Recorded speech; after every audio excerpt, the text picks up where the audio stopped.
Well, happy September 6th. It's Wednesday, 7 o'clock, time for Zoom into Wine. Every Wednesday, we get together and talk about some great wine topicality with some fantastic people in the audience being participants. I'd love to hear from you. You can use the little chat box, ask some questions. You can speak right up and be a part of the show. Tonight, we're going to be talking about Madeira. And Madeira is a really fun topic, but convincing people of that is a little difficult. And I knew it would be, and I was right. Got a pretty small audience tonight, but you guys are the brave, the proud, the few, those types. We're going to cover some great topicality, talking about one of the great wines of the world, despite its lack of following. I mean, the people that do collect Madeira, they know how good it is, and they know a lot about this wine. But if you're not convinced about Madeira, I think you just need to spend a good amount of time drinking a really good example. And we're going to cover 5 different examples tonight. I'm gonna chat here for a second about a couple of general concepts about Madeira. We're gonna learn that Madeira is an island. It is controlled by Portugal and part of the Portuguese holdings. There's a number of different islands that were kind of right in the travel path for the shipping lanes, as they would be called. And Madeira is a very large island in that shipping lane. It became basically a source of materials for a place where the travelers could reload, unload, exchange goods, etc.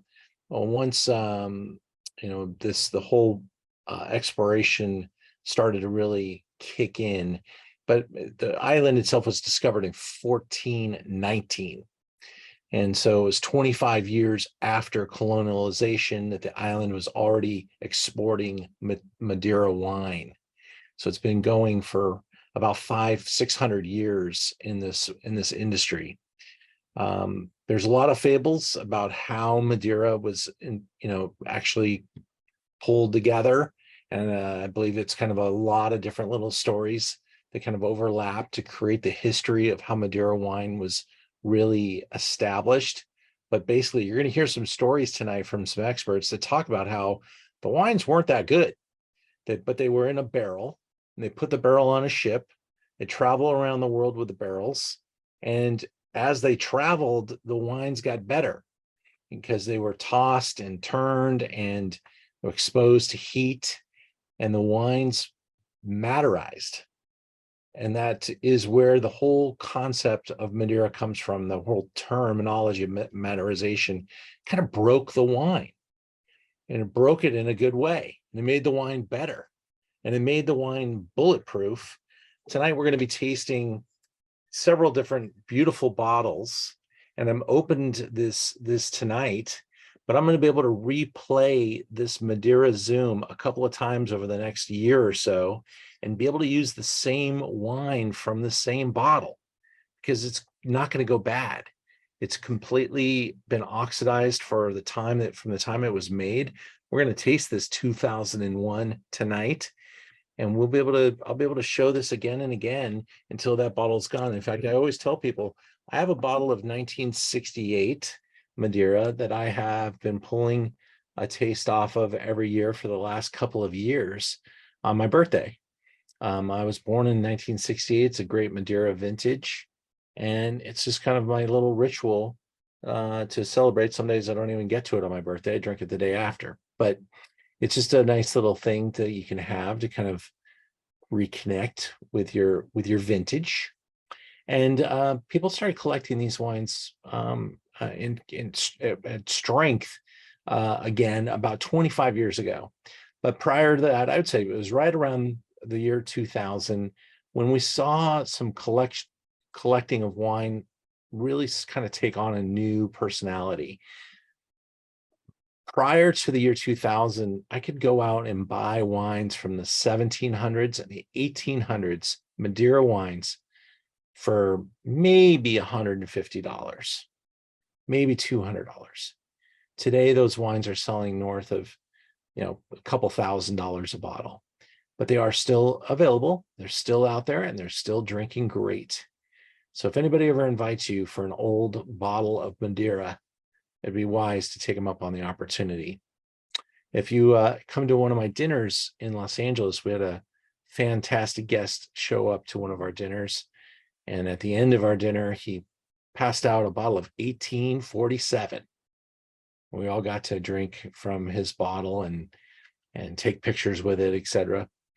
It's what happens when you get a bunch of really cool wine folks together in person. So a couple more random facts about Madeira. There's about That could be a highlight, Ian. So a couple more random facts about Madeira. What'd you say there, Hector? I couldn't hear you.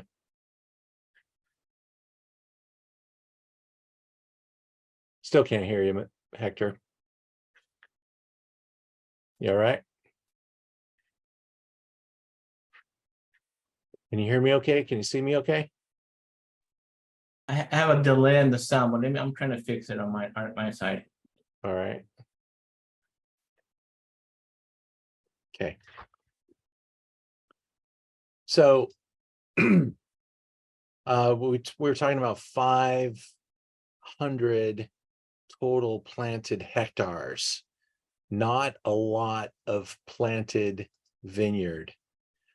That is that's even smaller than I thought, but that is the entire planted acreage on the island of Madeira.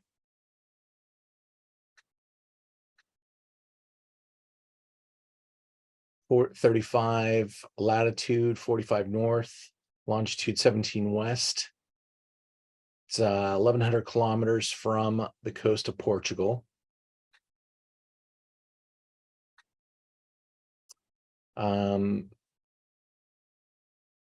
Looks like the wine growing landscape deeply rooted in the island's portraits, a myriad of colors which change from the different shades of green to reddish brown throughout the year. It's really a beautiful island.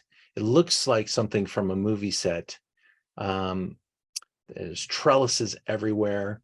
They have to use all of the land that they can. It goes right down to the ocean shores.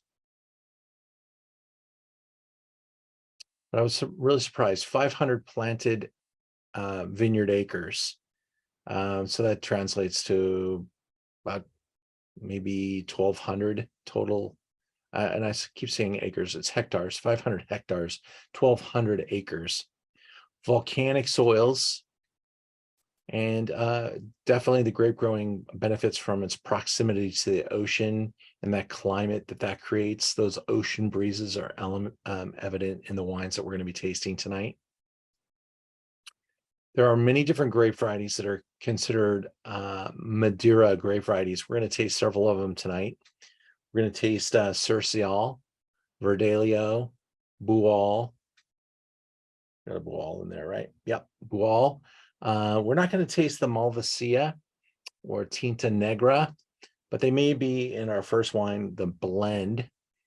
So let's cover some of this now. Let's go into it. We got the slideshow ready to go, and let's get into our first wine, and then we can start to relax here and taste these wines and be able to ask some questions for you.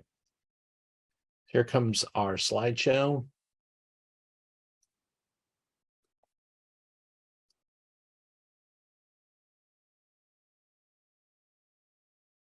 So this is our weekly series known as Zoom into Wine, 7 o'clock every Wednesday. This is the Madeira Zoom. Madeira. We're going to start off with a wine in our tasting here today called Rainwater. And we're going to also cover the grape Cercial, Malmsey, Bual, and Verdelho in our tasting. We're going to cover the island, as you can see, an older civilization, Portuguese, a lot of trading, 500 years of winemaking, and 500 hectares of planted vineyard land. You can see where the vineyards are, different exposures, very coastal. And our first wine today, wine number one, maybe it looks a little familiar. This is called Rainwater. It's from Broadbent. And this is a value equation. And wines like this get poo-pooed a little bit in some circles because wines, this fairly lightweight, easy to drink, inexpensive style of Madeira still can be enjoyable, but this category really kind of took the great wines of Madeira and watered them down. And categorically, while this wine may be the bestseller, this wine may be the bread and butter of some companies, this wine is part of the reason that Madeira is confused. There's a lot of people just don't think Madeira is all that great. And this is the ambassador wine. This is simple. This is casual. If you like Madeira, you're going to like this wine. If you don't know if you like Madeira, this isn't the wine I'd want you to make up your mind about the category on. This is your entry level. This is really, like I said, it's kind of part of the problem, because when your ambassador wine doesn't bring people in, it doesn't attract people, then you got some issues. And a lot of Rainwater started to be produced. They said, rather than making quantity and making these wines so hard to make, long aging, expensive, the bank said, let's make it cheap, fast, and easy. And that really diluted the whole category. So, and this, with all that being said, this is probably a better version of Rainwater than what I'm even talking about. Because if everybody's Rainwater were this good, it would be acceptable. But this is just from my experience in the marketplace and talking to people about Madeira and trying to sell this Zoom and getting people on the Zoom. Madeira's got an image issue, and people just don't know how good these wines will get. We're going to see some great wines in this tasting tonight. But let's get started with this version. And let's go ahead and enjoy a little Rainwater as we hear the gentleman whose family is behind this wine talk for a minute. Madeira is actually an island located off the coast of Morocco, directly in the trade winds between Europe and America. So all the boats used to stop there to pick up wine and other provisions. And they used to use the barrels of Madeira as ballast. One day, one of these boats arrived in Savannah or Charleston or wherever it was going and forgot to unload the cargo of Madeira. And it returned to the island where they tasted it and figured it was much, much better than before it left. And they realized that having crossed the oceans twice in the holds of the ships had heated the Madeira and improved it. So for many years, there was a law you couldn't sell any Madeira until it'd been shipped around the world twice. But today that's slightly impractical, but we still simulate the voyage of America by heating it to 115 degrees Fahrenheit, which is about 55 Celsius roughly.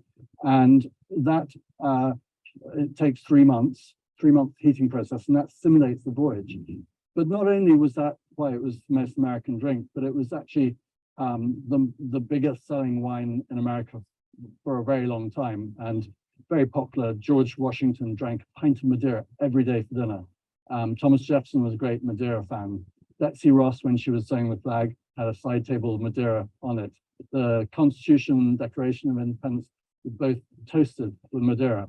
And it was really a couple of things which damaged Madeira, again, American-induced, but one was phylloxera, which came from America, destroyed the vines in Europe, but the cure came from America, which is to graft onto American rootstock. And then the other thing, which was even more devastating, was prohibition, because 95% of Madeira was being sold in America, 5% went to England and Russia. And when the prohibition came along and wiped out their market, they had to rip up the vines and plant other crops to sustain themselves.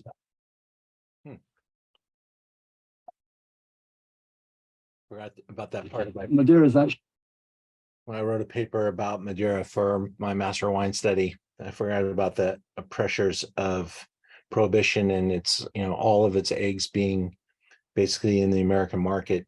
I'm not so sure that's completely accurate. I actually think that the kind of the watering down of the wine was a bigger issue, and the lack of success financially that these wines started to create. Because even Portugal, which also suffered through prohibition, Portuguese wine industry suffered greatly because of its processes. Anything that you need to wait 15, 20, 30 years to sell is a terrible business model. Cost of carrying over all this product, and the fact that they were selling Madeiras that are 100 years old, that's probably more to do with the destruction of the industry. People came in and found other things that they could sell, and the prohibition was probably just a damn good excuse to do it. So the wine that we're tasting today, the first one, made by Broadbent, that was Michael Broadbent speaking right there, his father. Actually, that was Bartholomew Broadbent, but his father was Michael Broadbent, and he was the one who really kind of kicked Madeira in the butt and got it going again. And kudos to him, because he and his team, Broadbent Distribution, you could hand them a lot of compliments right now for helping reinvigorate the excitement behind Madeira. Now, I bashed this first wine a little bit, not because it's a bad wine, but because the category, kind of like Beaujolais Nouveau, destroyed Beaujolais, and I can prove that. I think this was the Beaujolais Nouveau of Madeira. It was the watering down of the product from a high quality product to a low cost product, so they could establish volume that took the joy and the pleasure and watered it down to a point where people said, and you could literally, if you're not a fan of Madeira, is this wine going to change your mind? I don't think so. But I think that this is a very pleasurable, very affordable, and you could, if you do like Madeira, you could drink this wine every day and come out ahead, because the price point on this wine is fantastic. It doesn't have any spoils.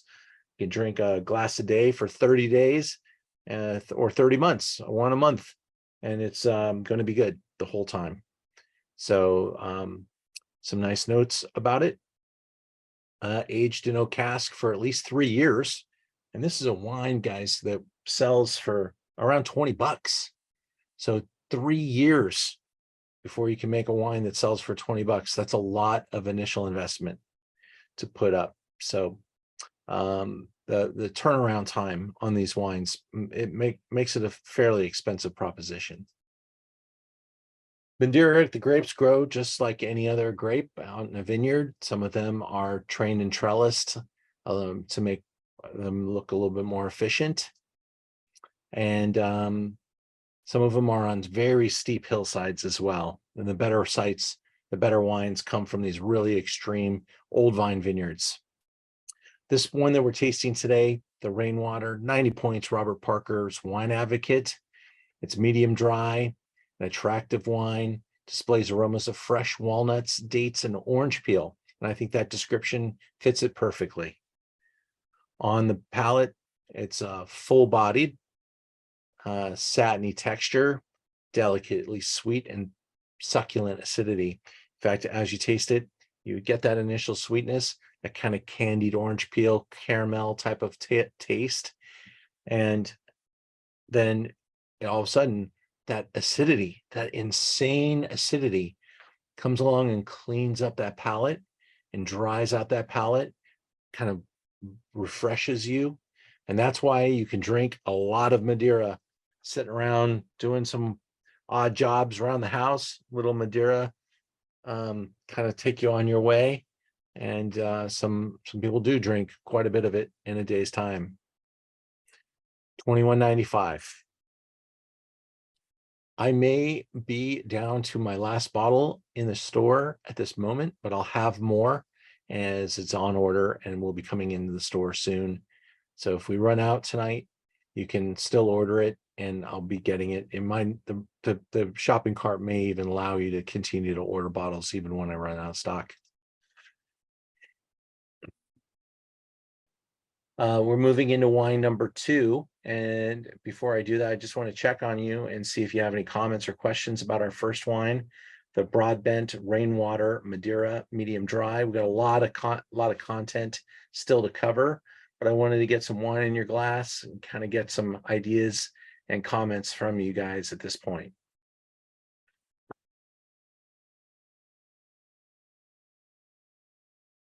You hear me okay now, Hector? Yeah, Ian, I have a question on what you said regarding the heating up to 150 degrees Fahrenheit. How often, or how was there a certain phase, or what's the process of that? The heat part of it.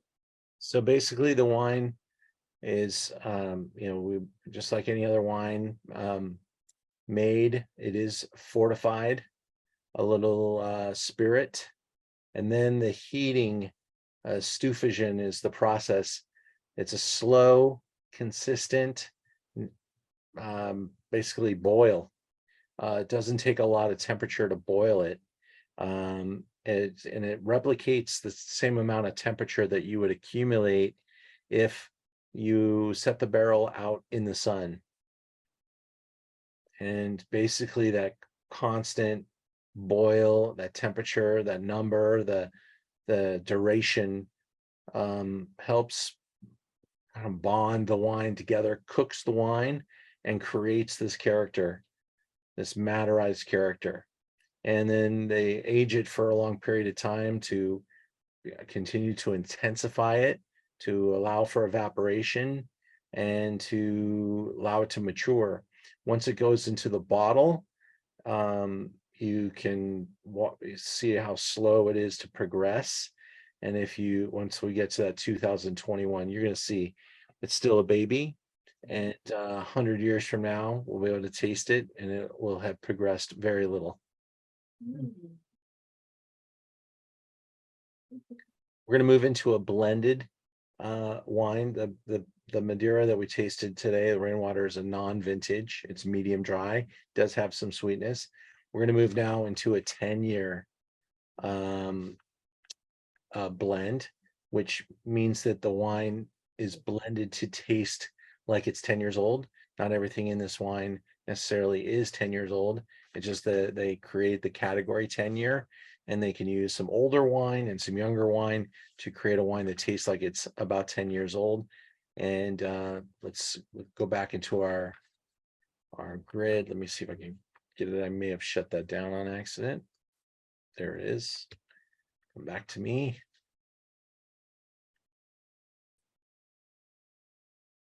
We're going to go into 10-year Blandies. Cercial is the grape. And let's take a look first about Blandies. The only family of all the original founders of the Madeira wine trade to still own and manage their own original wine company. So imagine hundreds of small producers getting bought, consolidating, selling, moving off. This is the only original family still doing it. They go back to 1811.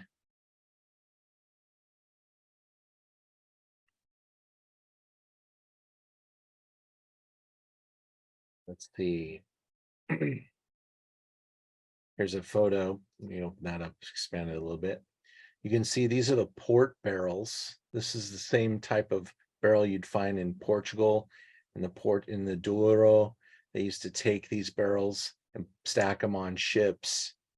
And those are the same types of barrels they would take on the big sailing vessels and the underneath the ships, and trade with those or drink from them at sea.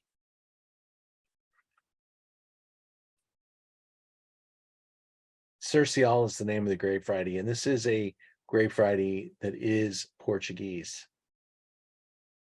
And it features a pale, bright topaz color with a golden tinge, fresh with dried fruits, wood, and citrus flavors, with a fresh and nutty persistence on the finish. A couple of photos of the vineyards very close to the ocean. This is 92 points, Wine Enthusiast. And we carry a $32.95 price point. Now I'm going to go back and show you a fun video as you sip your 10-year Cercial, which I'm going to do with you, and I'm excited about that. Little goes a long way too, don't you see how that works out? We poured you guys the 1 ounce pours. They're actually, if you drink all 5 ounces of this, you are going to get your butt kicked. But you could also delay a little gratification and drink this over, a little bit tonight, a little bit tomorrow. But let's watch this really fun video. It's super retro, super cool. I think you'll like it. Mountain ranges which stabbed the clouds are testament to the volcanic origin of Madeira, a sunburned speck in the Atlantic. Madeira means island of wood, and first settlers set fire to its dense forests to clear the ground. But the fire spread, and the island blazed for 7 years. One reason why they say Madeira now has such a fertile soil. Bananas flourish the whole year round.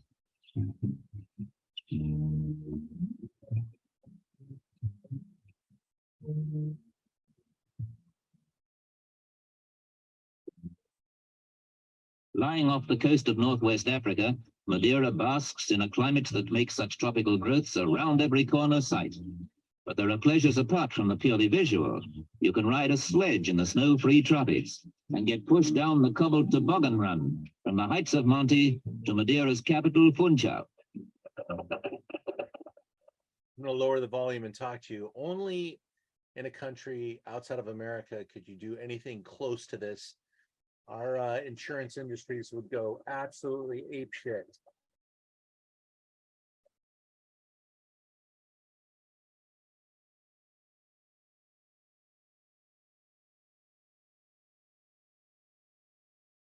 No brakes. That's just wood planks sailing down the rock streets. And don't worry about those tourists you just ran over. Funchal houses a third of the island's population and bustles with ancient and modern contrasts. Christopher Columbus married and settled here, and some forms of transport have hardly changed since he used this port as a base for his voyages of exploration. Though today the bullock carts provide a sightseeing seat in the shade.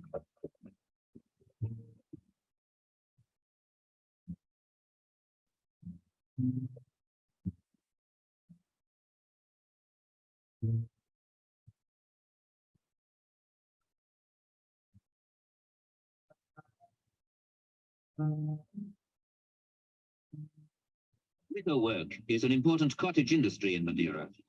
Bringing such lightweight produce as baskets into town doesn't call for strong-arm tactics, it's more of a balancing act. But there are heavier loads to shoulder. Tourists.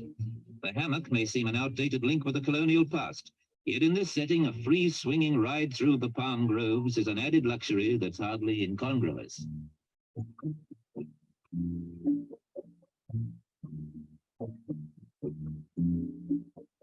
Imagine. Completely inappropriate, but imagine. On all sides, the rocky coastline sweeps straight down to the sea, which makes bathing a more energetic exercise than the placid pace of the place will allow. So soaking up the sunshine becomes no more of an effort than a gentle stroll to the hotel pool.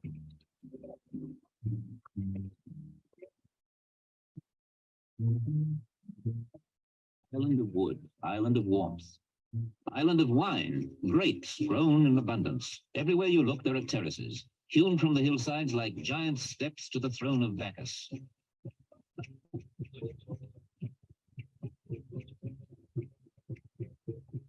Wine is Madeira's most famous export. Pampered by sun and soil, the grapes grow in ideal conditions. The harvesting starts in August and goes through to October.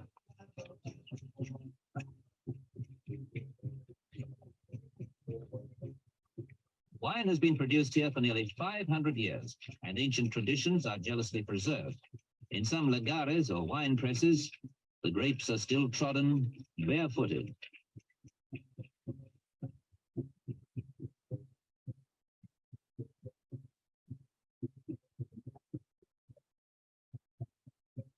In outlying areas, the grape juice is carried to collecting centers by borracheros, the goatskin carriers. Here you really can have a skinful, but it can be as heavy as 100 weight. Traditions live on, but modern methods play an increasingly important part. Today, most of Madeira's grapes are mechanically pressed.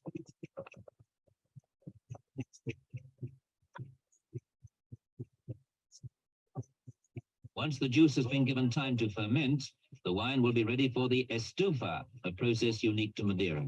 The wine is heated very slowly, then gradually allowed to cool. This system of maturing, stumbled on by chance, gives the wine its distinctive and inimitable flavor.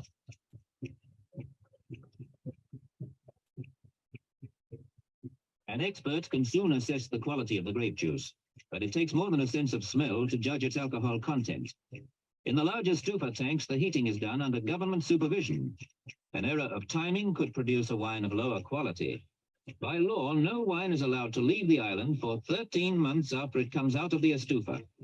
But barrel making must go on, and coopering is another tradition which calls for age-old skills. Nothing is left to chance.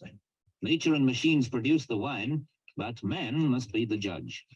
Top shippers of Madeira meet in a sampling room to try out the new vintage.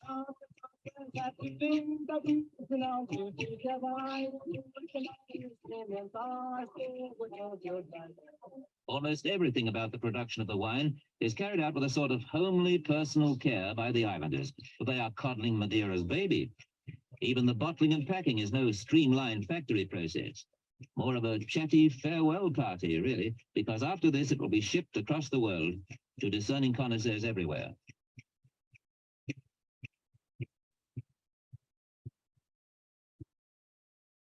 But this is no sad occasion. The fruition of months of work is the signal for celebrations. And what better way to celebrate than with a few bottles of Madeira and the gaiety and music of fiesta folk dancing.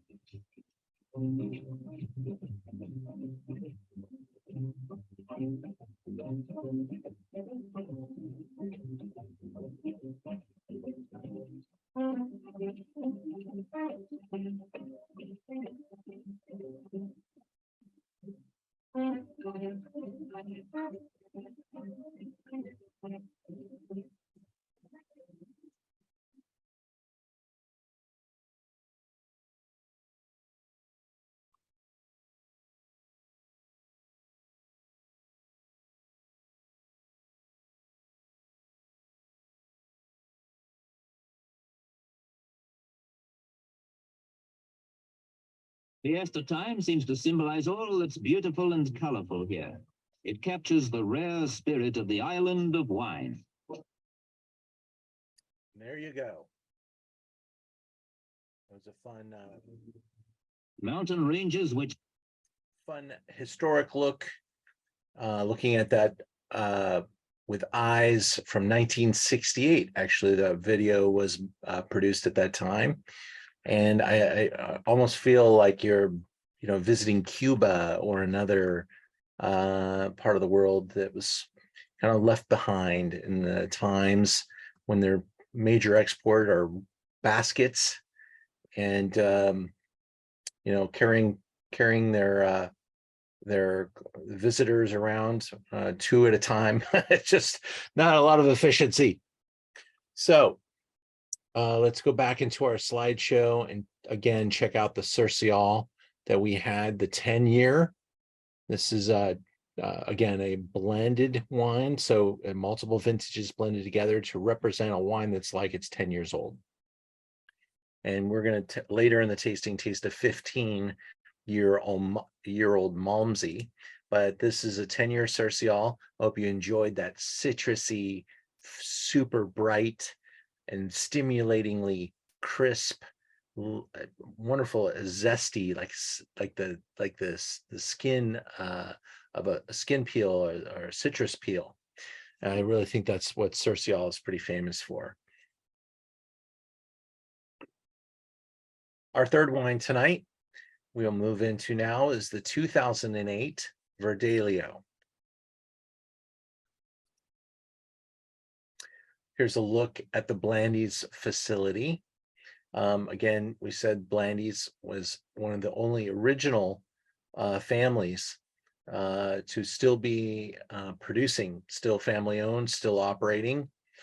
And they do make very good Madeira.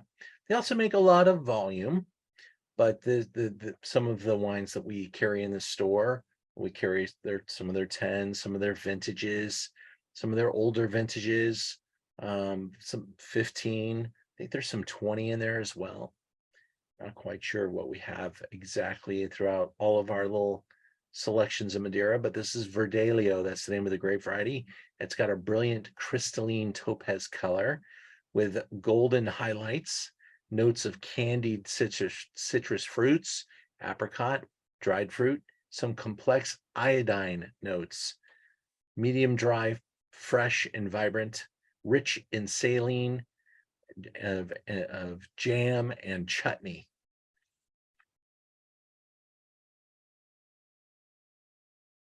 There are some of the 500-liter barrels. These really slow things down, allow for that wonderful storage vessel to get a little oxygen to concentrate the wine. These are typically older wood barrels, some of them very old. They can get used again and again and again, and they don't pass on any harsh, youthful, or bitter type of wood smells, just there for evaporation time, for it to mature. 91 points, wines and spirits.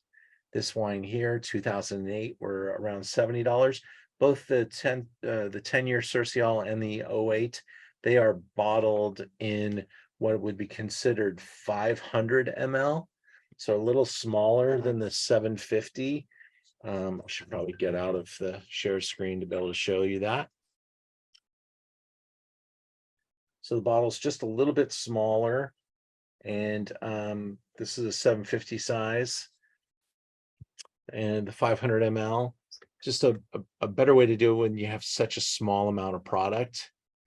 And so that's how they're going to maximize their capabilities there. I'm trying to fix my screen. Give me 1 second. I'll get rid of my virtual background and I'll be back. Here we go. All right. Let's taste the 08 Verdelho together here. We see that same kind of amber color. Not known for their heavy colors. You're not going to get that. You're going to get a lot of that mature, kind of topaz, I think it's the color they said. The noses are almost all similar. They've got that saline, that citrus peel. This one takes on just a little bit more heft and weight and richness and ripeness.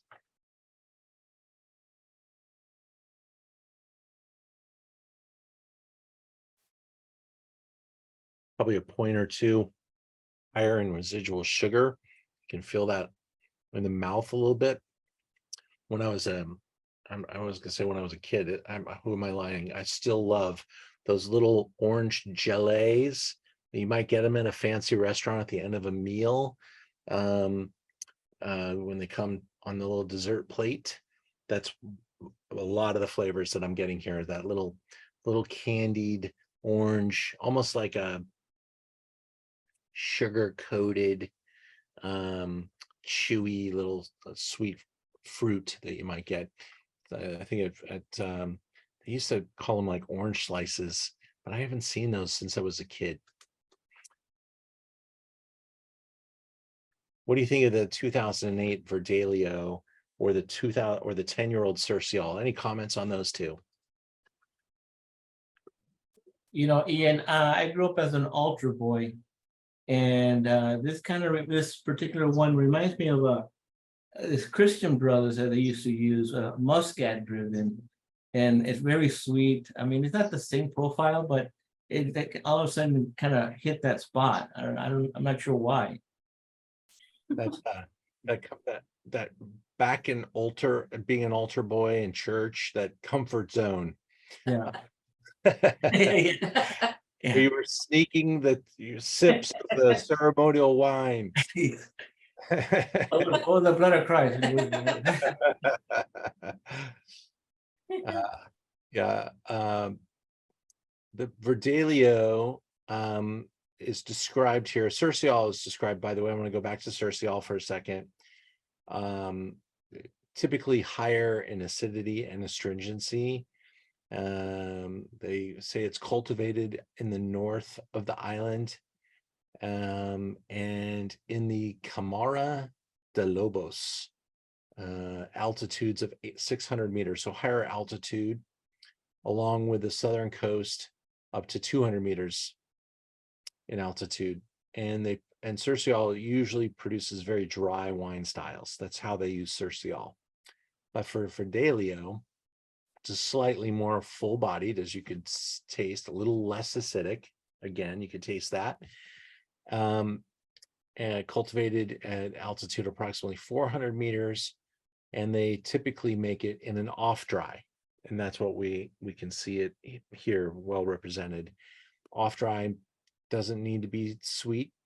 You could probably put all of these wines into the dessert wine category. You wouldn't be wrong for that. I would consider these certainly a great food option after a meal. The really amazing thing is when you open a bottle like this around the table with family at it, how you will watch that bottle just get vaporized, and the conversation kicks into another gear. These are the wines that really keep people around the table. It's a great idea around holiday time. And pairs well with some really interesting dessert options. I love carrot cake. I love Madeira and carrot cake. I love Madeira and cheesecake.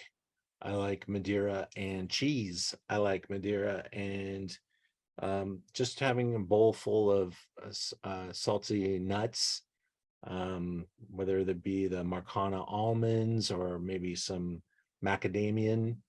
And even the candied type of nuts would be really great with these. We will continue, and we'll continue to watch some interesting video choices. The 2008 that we just tasted, I think I shared the video with you there. That was wine number 3.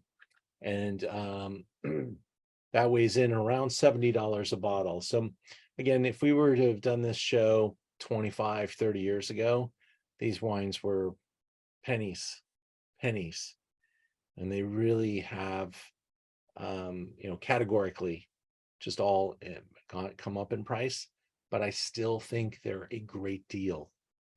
$70 for a wine that's 15 years old, that is really a classic.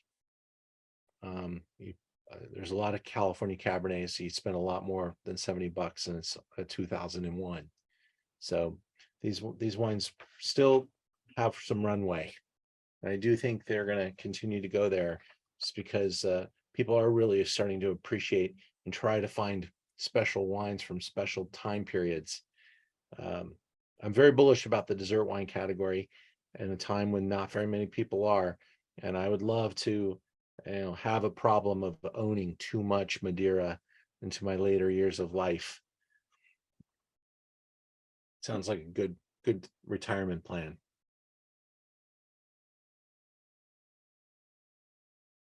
We'll go into the 15-year Malmsey. And you're going to see the Malmsey even darker, even richer, even more dessert-like. Here's some great photos. This is the Madeira Wine Association building. Really cool. We're doing 3 Blandies wines in a row. The category, the number of options we have to buy Madeira, it's down to just a handful of houses. But we've got 3 different houses represented tonight: Broadbent, Blandies. And then our last wine is from De Oliveira, and they are considered kind of the higher tier benchmark of the classics, and really kind of control some really, they've held on to their wines a long time. They've really got the long game going on. So their wines sell for a lot of money. And we'll talk about that in a minute. But Malmsey, clear, dark golden brown with very strong legs, characteristic bouquet of complex dried fruits, wood, toffee, and vanilla. Sweet, smooth, full-bodied, complex, and a long finish of nuts and dark chocolate. Blandy's 15-year-old Malmsey is fine and does not require decanting. It is superb accompaniment to dessert dishes like fruits, cakes, or my favorite, fruit cake. Meaning, yeah, you could have it with Christmas fruit cake, but like carrot cake, like I said, really good with that. Rich chocolate puddings and cheeses. Chocolate pudding would be good. Getting hungry. It has been bottled when ready for drinking and will keep for several months after opening.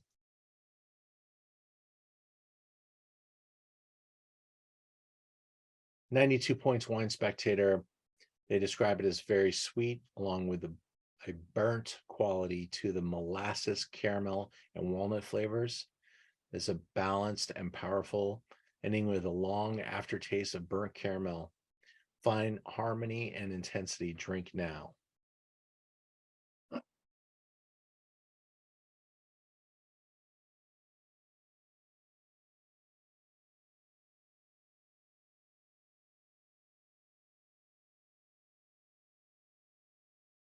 I like the coffee parallels as well. Dark chocolate. I do use some Madeiras sometimes in my wine, cheese, and chocolate programs, because I just think this wine has such a sense of discovery. Sometimes people, they get dragged to some of my programs and they're not even like wine fans, and this will make their day. Like, oh yeah, I like this. And then wine fans actually sometimes have the problem with wines that have sweetness. I'm on a crusade. I got to change that mentality a little bit. Before I get into our final wine, I want to slow down just for a second and just cover a couple more facts, as we just finished the 2008 Verdelho and the 15-year-old Malmsey. We are about to taste a Bual, which is I'm going to take off the share screen. Bual, great balance between acidity and sweetness, cultivated at different latitudes, semi-sweet, medium-bodied, and rich. And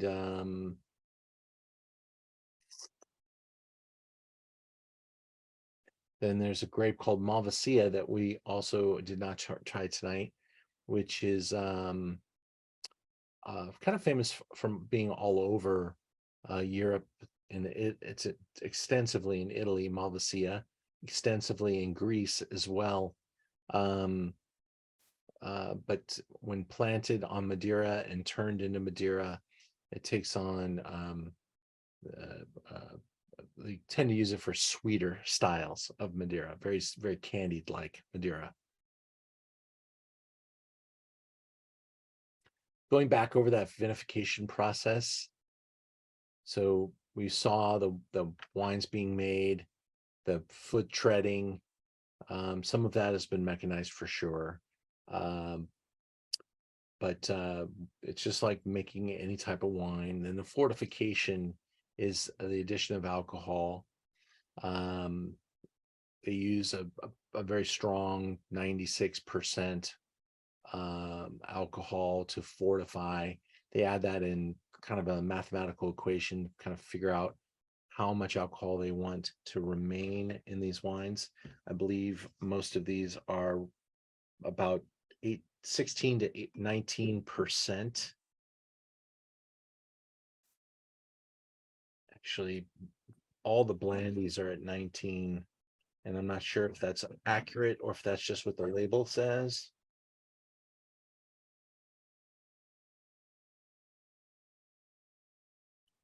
Well, the Broadband says 19 as well.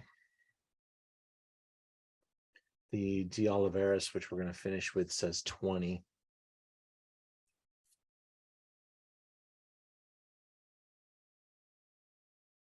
Maybe it's because of that Portuguese background. They just use that same target number as port wine, because all port wine kind of targets 20%.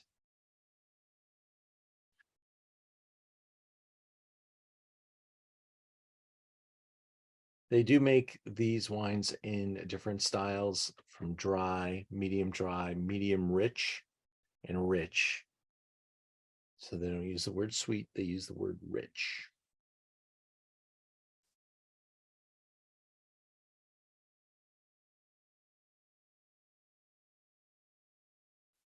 I think during the video, what cracked me up is they showed someone actually carrying wine skins. And that's something that is, back to the Roman era, putting wine in the basically the stomach of an animal and using that as a bag to sell wine. It was a way of selling wine. It was you'd actually make payments in number of wine skins. That occupation did disappear, but apparently not too recently ago. That video was from 1968 and they were still doing it. Now, the wine cooking process, again, the original Madeira wines, they were talked about having to travel twice around the world before they're good to drink. That practice ended and they moved to a more mechanized process of heating the wine. And again, that word is estufagem, and that's estufagem, estufagem. The wine is placed inside a stainless steel vat and is heated via a serpentine method. Hot water at a temperature between 45 and 50 degrees Celsius runs through the serpentine system for a period of never less than 3 months. Once the estufagem is completed, the wine is subject to a period of stagio or rest. So both those things take some time.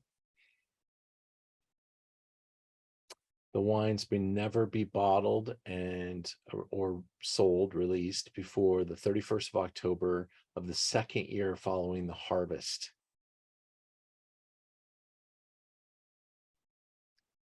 Contereo. The wines that are selected to age in Contereo, this denomination comes from the fact that the casks are placed on wood support beams called conterios. They're aging casks, usually in the top floors of the wine cellar, where the temperatures are higher. So the conterio is another aging process where the wine's aged in this more longer period of time in the warmer part of the buildings. It has a type of oxidative aging in the cask. So the wines, I'm guessing that this is done in addition to the estufagem system. The Contereo, I don't remember if you replace that with Contereo, but I think after the estufagem, these wines then get carried into the ones that are selected for longer aging are sent up to these Contereo, and has an oxidative aging in cask, making the wines develop unique characteristics of intense and complex aromas. Contereo wines may only be commercialized once at least 3 years have elapsed, and counting from the 1st of January of the year following the harvest. So it's a long, slow maturation process. Maybe Contereo is exclusive of estufagem. I'll have to double check that. I apologize.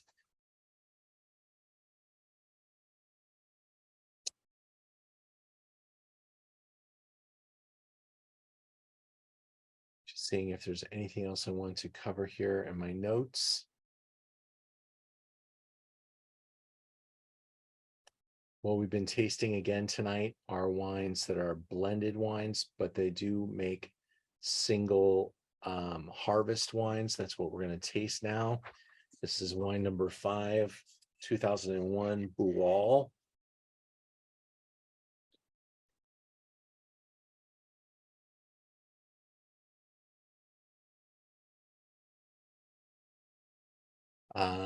If they go into this type of a package, it has to have a minimum aging of 5 years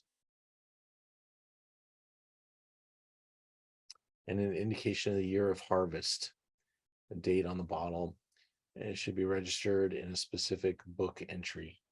So there's probably some other data that cross communicates this particular bottle, like some sort of a serial number. A lot of information on the back here.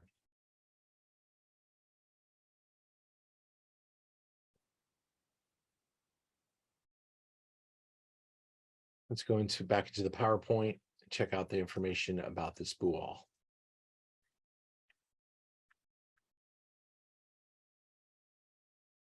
De Oliveira is one of the greatest of the classic Madeira shippers, and one of the few to survive from pre-phylloxera era, with origins back to 1820. Not quite as old as Blandy's, but almost. Its stocks of old wines have grown over time, either through marriage with other wine-producing families or by the purchase of older firms. So they're kind of a consolidator. This happened a lot in sherry as well, and it has the foundation of the unparalleled library of ancient vintages was laid more than 150 years ago in the legendary São Martinho vineyard of João Mr. de Oliveira, the great grandfather of the current managing director, Luis de Oliveira. Over the years, it has been their privilege to take part in many comprehensive tastings of de Oliveira vintages. There's a definite house style to these wines. They have very powerful aromatics, great lushness and viscosity, incredible structure, and a tangy characteristic that is essential to great Madeira. Photo. I really do love the bottle, the way it looks. It's timeless. And this is historically how these wines were labeled forever. So just really retro, cool, love the simplicity. Bouquet of toffee and wood, elegant, sweet with notes of honey, hazelnuts, dates, caramel, ginger, and delicious balancing acidity. Wonderful intensity, impeccable balance, and stunning long finish. This is this again is a Bual, is the grape variety. It says Madeira, that is an error. It is a Bual, which is the name of the grape variety.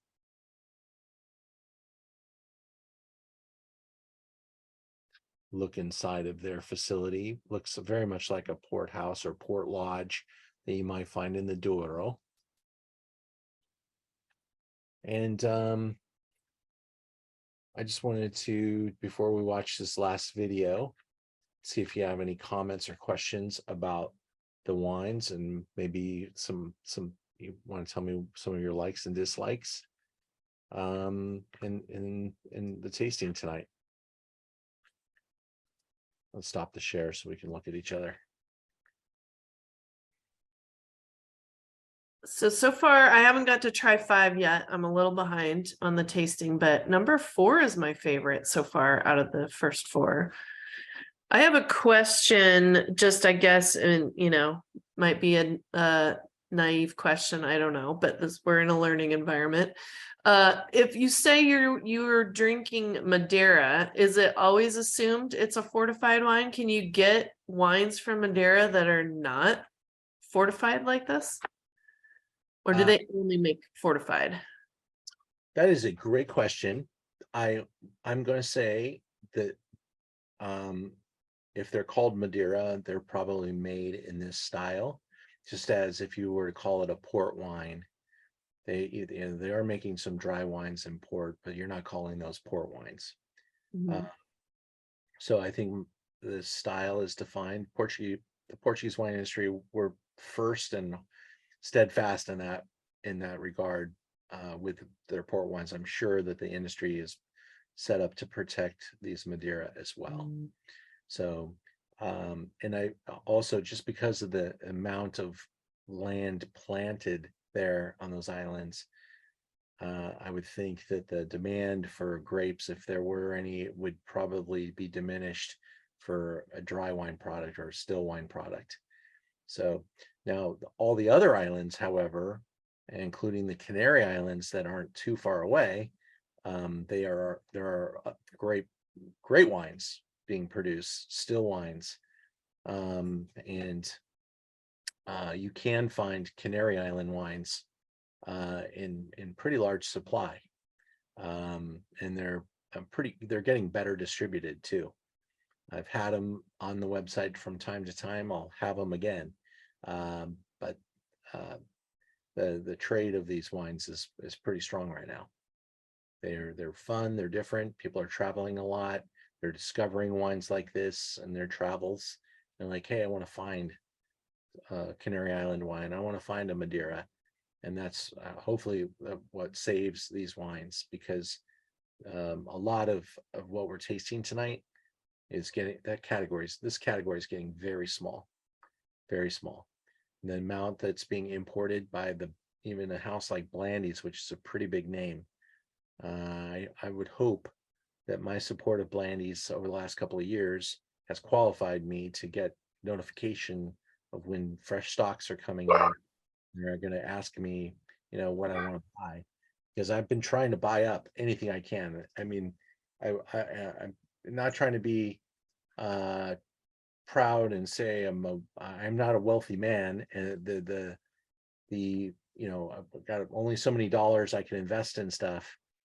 But if my business were to fail for some reason, I were to die, something like that, my family would have a much easier time selling a bunch of old vintage Madeiras than $10 bottles of Cabernet. So I have been able to put together a pretty good and interesting mix of Madeira wines from different vintages. And a store that only has 1,000 wines, I've probably got 20 different Madeiras available. So some of them can get pretty pricey. If you're your birth year's getting back past 1978, we are paying a super premium now because we are also getting old. The wines themselves, the wines themselves are still young, but they're commercially now quite expensive. Let's just take a look at that. That's 1978 for $479. Here's a 77 for $499. A 92 for around 300. More 77. Here's a 68 for $679. And that price went up $150 from maybe a year and a half ago. So this is a good trend in some ways, some regards. That means it's the value of these wines are going up, and that can only mean good things for the longevity of the category. But they'll get too pricey, too expensive. But there's not that much 68 out there. I mean, I literally buy every bottle I can find at a decent price, and you just hold on to them. If you don't sell them, you just keep raising the price. That's what you kind of have to do with this category. I've got some younger stuff that is affordable, but it's fun to even buy some things like 2003, 2008, and yeah, I've had some others that have disappeared. Somebody came in from New York, I think it was a restaurant, and bought like 3 cases of Madeira from me a couple of months ago, and I've been kind of waiting to buy some more, but I haven't been offered anything too exciting. Now I can go into the House of de Oliveras and buy a lot of these older wines, but these are really expensive and these really don't sell. I mean, they sit on your website for a year. So it's putting money in the piggy bank, but it's definitely, you want to be careful how much of these you buy. But I have some fun stuff, and I really like them. And I'd be curious, Natalie, once you've tried the 01, to hear your comment, because I think 01 will be your favorite. All right, gang. Love talking about it. Thank you so much. Thanks, Ian. Have a Thank great you. night. You too. You'll Thank sleep you. a little better tonight. Cheers, everyone. Cheers. Bye. Bye.